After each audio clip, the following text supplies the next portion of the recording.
Today I'm going to discuss about beneath, under, underneath and below.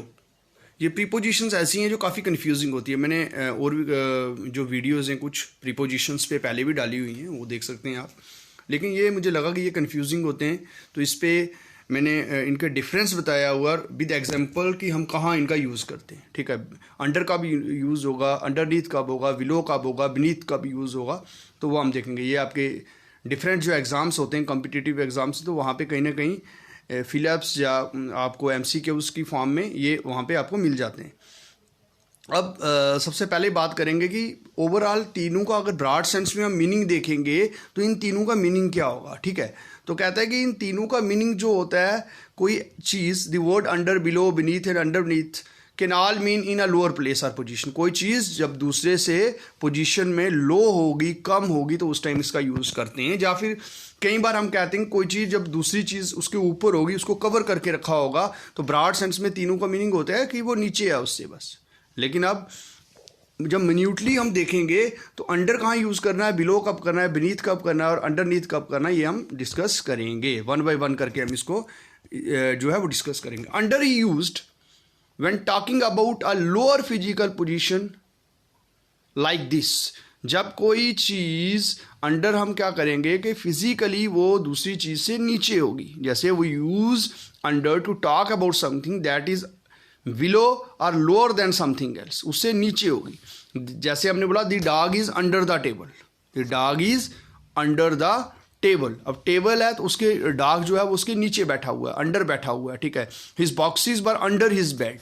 ठीक है, तो ऊपर क्या है, उसके ऊपर जो उसके बेड आ जाता है. ठीक है, बेड उसके ऊपर है प्रॉपर, और जो नीचे जो दूसरी चीज़ है वो सरफेस के साथ टच हुई हुई है, सरफेस के ऊपर है. तो एक सरफेस के ऊपर है और उसको दूसरी चीज़ ने उसके ऊपर जो है वो दूसरी चीज़ है. ठीक है, तो वो पोजीशन में उस चीज़ से नीचे है. ठीक है, लेकिन हाँ कहीं ना कहीं उस चीज़ के ऊपर दूसरी चीज़ है, उसको कवर करके रखा हुआ है. Dog is under the table, his boxes were under his bed, तो वो चीज़ उसको ऊपर से कवर करके रखती है. तो जब कोई चीज़ फिजिकली पोजीशन में लो होगी, जैसे मैंने बोला dog is under the table, hope आपको समझ आ रहा होगा, तो टेबल के अंडर है, वो टेबल के नीचे है. ठीक है, we set under the stars and listen to the light sounds. Stars जो हैं पूरे ऊपर है, हमारे ऊपर जो स्टार्स हैं पूरे स्काई के ऊपर क्या है, स्टार्स है, और उनके नीचे हम बैठे हुए हैं, उसके अंडर हम बैठे हुए हैं. ठीक है, तो जब कोई चीज़ दूसरी चीज़ से बिलो या लोअर होगी तो उस केस में हम अंडर यूज़ करेंगे. लेकिन आगे जाके आप देखोगे तो वहाँ पे हमें पता चलेगा कि और भी ऐसी चीज़ें हैं जो अभी मैंने बाकी बिलो का भी यूज़ करेंगे, वो भी हम देखेंगे. तो कहीं ना कहीं हम तब भी थोड़ा सा कन्फ्यूज़न जो होगा, लेकिन मन्यूटली आपको जो छोटा छोटा डिफरेंस है अगर वो पता चल जाए तो हम ईजिली अंडरस्टैंड कर पाएंगे कि अंडरनीथ कब यूज़ करना है, बीनीथ कब करना है और अंडर कब यूज़ करना है. देखें, under he use when talking about a situation और स्टेट ऑफ माइंड. दूसरे नंबर पे जब आप किसी की मानसिक स्थिति की बात करते हैं, दिमागी तौर पे किसी की स्टेट ऑफ माइंड या कोई सिचुएशन की बात करते हैं, जैसे मैंने he is under lot of pressure after he lost his job, कि यहाँ भी अंडर वर्ड यूज़ हुआ है, तो काफ़ी प्रेशर में है after he lost his job. तो यहाँ पे हम उसके स्टेट ऑफ माइंड की बात कर रहे हैं. प्रेशर कहाँ पे, कोई दिख नहीं रहा कि कहाँ प्रेशर पड़ा हुआ है, बल्कि हम कह रहे हैं कि he is under lot of pressure after he lost his job. तो जब हम किसी सिचुएशन की, किसी की मानसिक स्थिति की बात करते हैं, स्टेट ऑफ माइंड की बात करते हैं, तो उस केस में भी हम अंडर यूज़ करते हैं. थर्ड, हम जब हम किसी को बता रहे होते हैं, जैसे ही इज़ अंडर एज, ठीक है नहीं, ठीक है, जैसे हम बोलते हैं कि वो 18 साल से कम एज का है, वो अंडर एज है, तो वो ये नहीं कर सकता, वो फार्म नहीं, वो बोटिंग नहीं कर सकता है, या फिर उसका ड्राइविंग लाइसेंस नहीं बन सकता है क्योंकि वो अंडर एज है. तो उस केस में भी हम अंडर यूज़ करते हैं. ये 3 सिचुएशन में हम अंडर का यूज़ करते हैं. नेक्स्ट देखेंगे बिलो. बिलो हो गया के नीचे. ठीक है नहीं, किसी चीज़ के नीचे, किसी चीज़ के कोई चीज़ नीचे. लेकिन अब एग्जांपल देख के आपको क्लियर हो जाएगा कि अंडर कहाँ यूज़ होगा और बिलो का भी यूज़ होगा. I hang the new family photo below the old one. Second example देखें, please carefully read and sign the below document. अब आप जब कई बार आपको आता है please read the instructions given below, आपका पेपर आया होता है और वहाँ पे लिखा होता है. अब देखें यहाँ डिफरेंस समझे. बिलो हम कहाँ यूज़ करेंगे, बिलो हम यूज़ करते हैं अगर देखो कोई एक ही सरफेस है, कोई एक सरफेस है, जैसे आपकी दीवार होगी, वॉल होगी, तो ये फोटोज़ की अगर मैंने बात की है तो एक फ़ोटो ऊपर लगा हुआ है, I hang the new family photo below the old one. पहले ओल्ड वन फ़ोटो जो था उसके नीचे वो कह रहे हैं कि मैंने न्यू फैमिली का फ़ोटो लगाया है, लेकिन बाल तो एक ही है, एक ही सरफेस है। एक सरफेस के ऊपर जब दो चीज़ें आ रही हैं तो उस केस में हम ये चीज़ यूज़ करते हैं, बिलो यूज़ करते हैं, ठीक है नहीं। हमने बोला please carefully read and sign the below document. Document तो एक ही है, एक सरफेस है, ठीक है।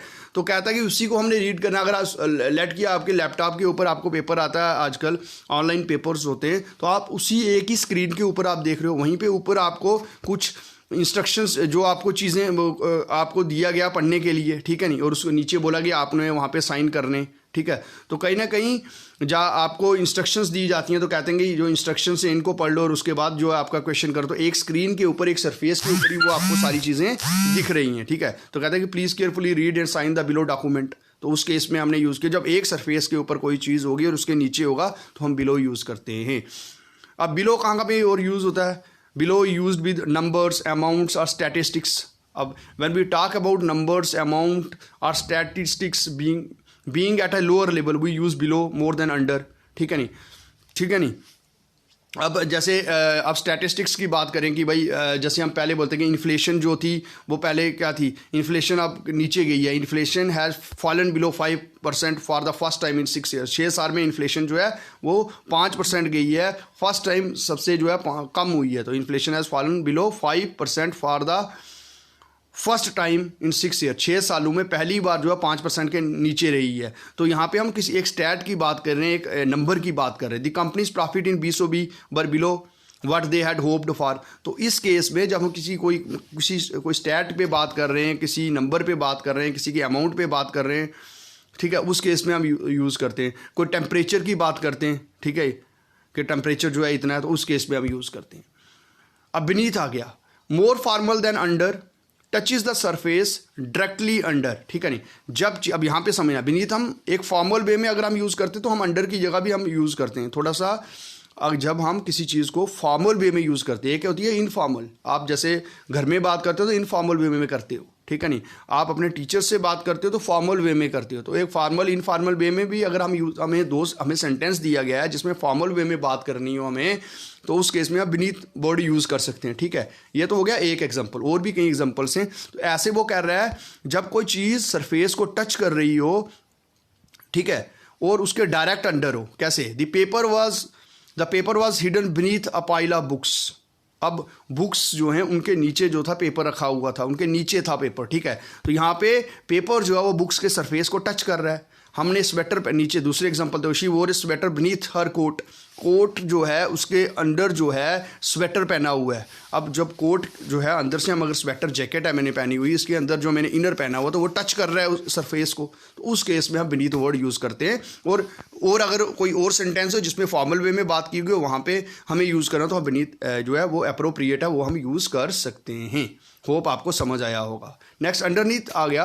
Underneath is a casual version of under, ठीक है। ये सारे अंडर के साथ ही मिलते जुलते हैं, लेकिन कब यूज करने वो हम डिफरेंस देख रहे हैं। It can be used instead of under while giving a little more emphasis for describing a place. जब हम किसी चीज को अंडरनीथ का मीनिंग भी वही होता है, अंडर जैसे हम यूज करते हैं, लेकिन जब हम कोई चीज स्ट्रेस देके बोल रहे हैं ज़्यादातर हम यूज़ करते हैं जब हम किसी प्लेस को डिस्क्राइब कर रहे हैं, किसी प्लेस के बारे में कुछ बता रहे हैं, मतलब कैसे वो एग्जांपल में आप अभी देख के आपको समझ आ जाएगा। और हम इम्फेसिस हो गया, हम स्ट्रेस देके चीज़ को बोल रहे हैं, एग्जांपल देखो समझ आ जाएगा। I have kept that paper underneath the sofa, ठीक है। तो अगर आप बोलते ही hide the envelope underneath his coat, तो आप स्ट्रेस देके बोल रहे हो कि उसने अपने कोट के अंदर उस एनवेल्प को छुपाया। कोई अगर ढूंढ रहा है तो हम बोलते हैं भाई नहीं जी उसी ने छुपाया हुआ है, और वो कहाँ पे रखा हुआ है, स्ट्रेस देके बोल रहे हैं अपने कोट के अंडरनीथ, ठीक है, उसके अंदर रखा हुआ है। मैंने कहा था मैंने तो पेपर यहाँ पे, मैंने जो है पेपर कहाँ पे छोड़ा था, यहीं पे अंदर रखा था सोफे के अंदर, ठीक है। ये क्या पता है, पेपर अंडरनीथ द सोफा, उसके नीचे रखा था। तो जब हम स्ट्रेस देके चीज़ों को बोल रहे होते हैं तो उस केस में हम अंडरनीथ वर्ड जो है वो यूज़ करते हैं। होप आपको जो वीडियो है वो पसंद आई होगी। अब इसके ऊपर नेक्स्ट वीडियो जो होगी उसमें मैं आपको MCQs वगैरह जो है वो दूंगा ताकि आपको इजीली डिफरेंस समझ आ सके, और आप जो एग्जांपल्स हैं उनको देखे क्लियरली आप देख सकते हैं कि कहाँ पे हमने कौन सा प्रीपोजिशन यूज़ करना है। Thank you, have a nice day.